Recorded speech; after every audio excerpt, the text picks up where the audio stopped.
I had spent my entire life building a career, sacrificing friendships, family, and my own well-being for the chance to prove myself. And just when I was on the verge of a major promotion that would finally recognize all my hard work, my younger sister, Laura, tore it all down in one reckless act. She stole my project, my future, and no one seemed to care. But this time, I wasn't going to let it go. Not this time. My name is Stephanie, and I'd worked my entire life for the career I finally had. It wasn't easy. I had sacrificed friendships, time with family, and my own well-being just to climb the corporate ladder. Every promotion, every accomplishment felt like a hard-won battle. But at last, I had made it. I was on the brink of a major promotion that would change everything for me, a chance to move forward in my career and finally be recognized for all the years of effort. Then Laura happened. She was my younger sister, the one who could do no wrong in our parents' eyes. The one who always got away with things, whose mistakes were swept under the rug. I had always been the responsible one, the one who played by the rules. And I'd been okay with that. Or at least, I thought I had been.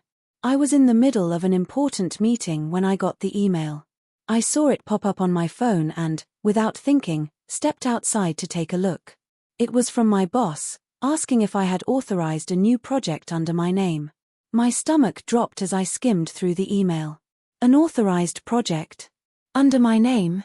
I could feel the blood rush to my head, the room starting to spin. The project in question was something I had been working on for months. My ideas, my plans, everything was tied up in that project. But this email wasn't just a mistake. It was a direct challenge to everything I'd worked for. I couldn't breathe.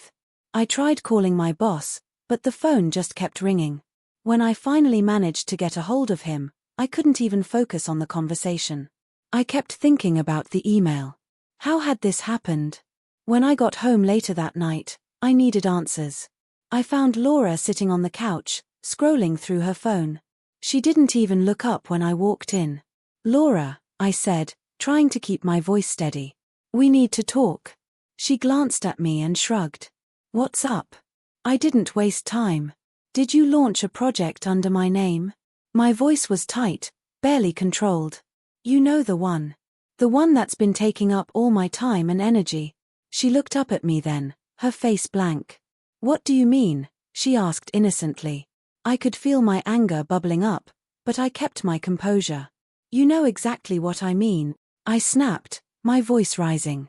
"You used my position at work to launch a project without even telling me. You're stealing my ideas, Laura. How could you do that?" She blinked, then shrugged again, as if it wasn't a big deal. "I thought it would help. You're always so busy, Steph. I didn't think you'd mind." I felt my blood boil. "Didn't think I'd mind? You didn't think I'd mind? You ruined everything I've been working on for years. And you think it's no big deal?" "I didn't mean to hurt you," she said, her voice soft, like she was trying to act innocent. "I just thought it was a good idea. I mean, you're always so busy and stressed out. I didn't think it would be such a big deal." I couldn't believe what I was hearing. "You didn't think, Laura. You never think. You just do whatever you want without thinking about the consequences. You've ruined everything for me." Her face twisted, like she finally understood the gravity of what she'd done, but she didn't apologize. She didn't even seem to care. She just looked away. "I'm sorry, okay? But it's not like I meant for it to go this far. I thought you'd be fine with it." I was shaking now, my hands clenched into fists. I couldn't believe this. My sister had taken my career, my future, and used it to further her own interests without even a second thought. And when I confronted her, she acted like it was no big deal. I turned around and stormed out of the room, my chest tight with frustration. It wasn't just about the project, or the money, or the promotion. It was about how my family had always treated me. My entire life, I had been the one who worked hard, who followed the rules, who sacrificed. And yet, here was Laura, stealing everything I had worked for, and my family was just letting it happen. I could feel my heart racing as I sat down on the couch, trying to calm down. But all I could think was how unfair it was. I had worked so hard, and it had all been taken away in an instant. Laura didn't just take my project, she took my future. And my family. They didn't care. They didn't even understand the gravity of what had happened. I had spent my entire life trying to please them, trying to be the responsible one, but this time was different. I wasn't going to let her get away with it. I wasn't going to sit back and let everything I had worked for be destroyed. I wasn't sure what I would do next, but I knew one thing for sure: I wasn't going to let this go. Not this time. I couldn't shake the anger that bubbled inside me after what Laura had done. It wasn't just the theft of my project, but the blatant disregard for everything I'd worked for. My career, my future, gone in one careless, selfish act. But what hurt the most wasn't just the betrayal, it was the way my family didn't seem to understand. I had always been the one to support everyone else. I had put my dreams aside to help my parents, to be the one they could count on. But when it came time to stand up for me, to stand by me in my moment of need, I felt completely alone. I needed to talk to my parents. I needed to make them see what was happening. The first chance I got, I sat down with them in the living room. The air between us felt thick, and I could tell from the way they were looking at me that they knew what was coming. But they didn't seem prepared for what I was about to say. "Mom, Dad, we need to talk about Laura," I started, trying to keep my voice steady. My mom put her coffee down and looked at me, her face unreadable. "What about Laura, honey?" she asked, almost too casually. I could feel my frustration rising again. "She took my project at work," I said, the words slipping out faster than I intended. "She launched it under my name without telling me, without asking. And now everything I've been working for is at risk." There was silence, and I could see them both processing what I'd just said, but not really understanding. My dad was the first to speak. "Oh, come on, Steph. Laura didn't mean to mess things up. You know how she is. She's always been impulsive." "Impulsive?" I repeated, my voice sharp. "She stole from me, Dad. My entire career is at risk because of her. And all you can say is that she didn't mean to." Mom chimed in, trying to calm me down. "You know Laura, honey. She's not as careful as you. You've always been the responsible one. Maybe you should just talk to her, work it out." I stared at her, unable to believe what I was hearing. "Work it out? Mom, how can you say that? She destroyed everything I've worked for. And you want me to just talk to her like it's no big deal?" I could feel the sting of betrayal in my chest. This was what hurt the most, their lack of understanding. How could they defend her? Why was it always Laura that got the benefit of the doubt, while I was left to pick up the pieces? "She's younger, Steph," my dad said, his tone softer now, almost apologetic. "She didn't understand the consequences. You're the older sister, you have to be patient with her. She's still learning." "You're choosing her again," I said, my voice breaking. "Why does she always get a free pass? Why do I always have to be the one who's understanding, the one who sacrifices? I'm done being the good one. I'm done being the one who always fixes things." They were silent now, their eyes avoiding mine. I could see it, they didn't get it. They never did. To them, Laura's needs would always come first. They couldn't even see how much I was hurting, how much I had sacrificed for the family, only to be thrown aside. I stood up, my heart pounding in my chest. "I can't keep doing this. I'm not going to sit here and keep pretending like everything's okay when you're making excuses for her. She ruined my career, and you're telling me to forgive her just because she's younger." Mom's face softened, but I wasn't looking for sympathy anymore. I was looking for accountability, and they weren't willing to give me that. "I need space from you guys," I said quietly. "I need to figure this out on my own. I'm done letting you make excuses for her and ignoring my feelings." I turned to walk away, but my dad called out to me. "Steph, please, just think about it. You don't want to let this tear the family apart." I stopped but didn't turn around. "It's already torn apart, Dad. It's been torn apart for a long time. And I'm done pretending that it's not." I walked out of the room, the weight of everything settling in my chest. For the first time in my life, I realized that my family wasn't going to change. I couldn't keep waiting for them to see me, to understand what I was going through. I had to take control of my own life. The pain of their rejection hurt more than I could put into words, but it also made something inside me snap. I wasn't going to keep letting them choose Laura over me. I wasn't going to keep sacrificing my happiness for a family that didn't understand me. I wasn't just angry anymore, I was done. Done waiting, done begging for their approval. It was time to fight for myself.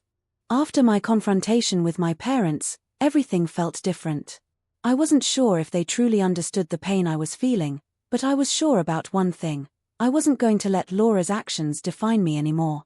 I had spent too long being invisible, too long letting my family and their endless favoritism shape my life. I wasn't going to let this go. Not this time. I took a step back from my family for a while, focusing solely on my work.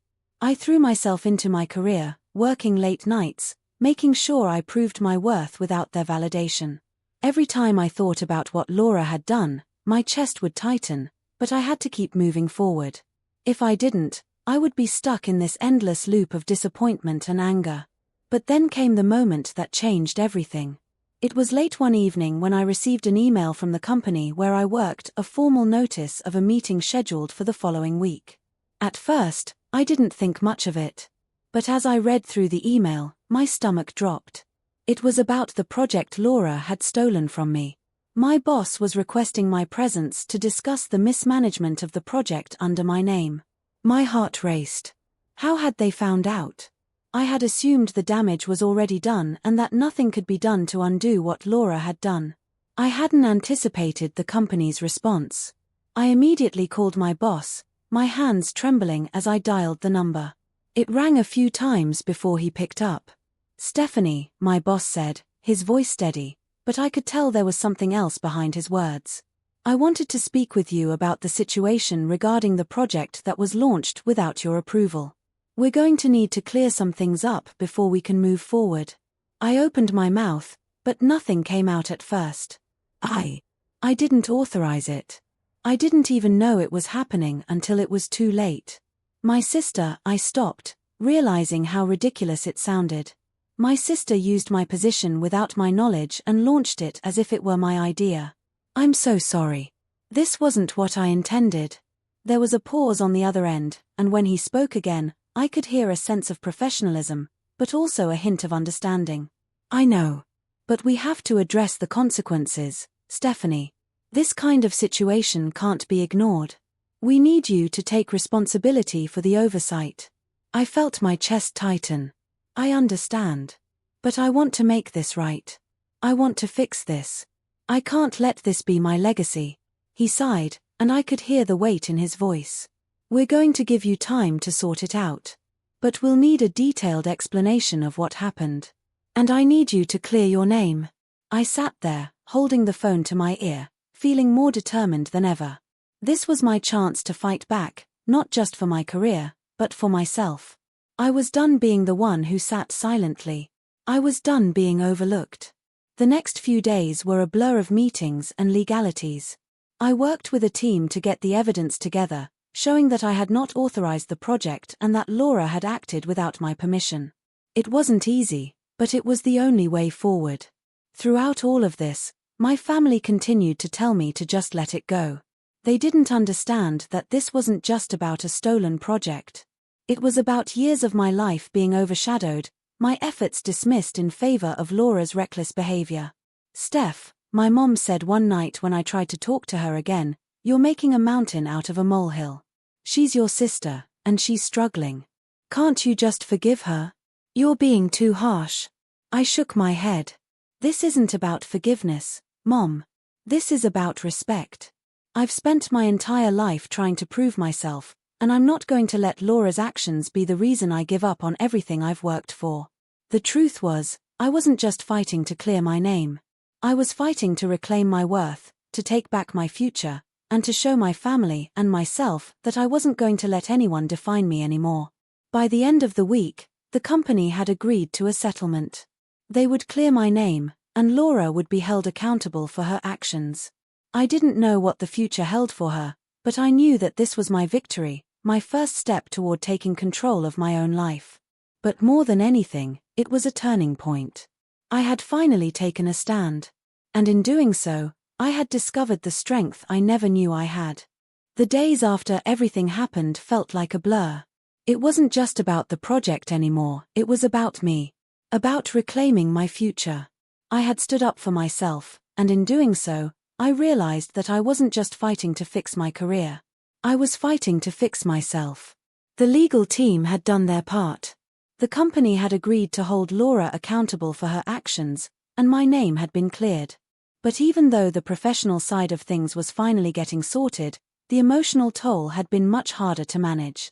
It wasn't just about my career, it was about everything I had sacrificed to fit into this family. The constant comparisons, the expectations, the feeling that I was always playing second fiddle to Laura's whims. But I wasn't playing that game anymore. I spent the next few weeks pulling myself together, focusing on my career and building something for myself, outside of the influence of my family. I was done seeking validation from them. Done hoping that they would see me for who I truly was. One afternoon, I was sitting at my desk, drafting some emails for work, when I got a call from my mom. I had been avoiding talking to her, not out of anger, but because I knew I needed distance. But something in her voice made me pick up the phone. "Steph," she said, her voice cautious. "I wanted to apologize for everything. For not seeing your side of things. For choosing Laura over you. I didn't realize how much I had hurt you." I let out a breath, unsure of what to say. I wasn't looking for an apology, but hearing her admit her mistakes felt like a weight was slowly lifting. "It's been hard, Mom," I said, my voice steady but not without the hurt. "You don't realize how much I've given to this family, how much I've sacrificed. I've spent my whole life trying to make you proud, but it's never been enough." There was a long pause on the other end. "I know. And I'm sorry for that. I'm really sorry, Steph. You've always been the one who did everything right. But I've been too blind to see what you needed. I don't need your apologies, Mom," I said softly. "What I need is for you to stop making excuses for Laura. You can't just keep forgiving her for everything she does. I'm not asking you to choose me over her, but I need to know that you see me. That I matter, too." There was another pause, but this time, it wasn't awkward. It was like we were both finally seeing each other for the first time in years. "I see you, Steph. I do. And I'm proud of you. More than I ever said." That was the moment I realized something. I didn't need my family's approval to move forward. I didn't need to keep asking for their validation. I had already made my peace with myself. I was taking control of my future, and that was all that mattered. The next day, I sat down at my desk and began to make a plan. I started mapping out my career goals, looking into new opportunities, and finally allowing myself to dream without the weight of my family's expectations on my shoulders. For the first time in years, I felt like I was living for me.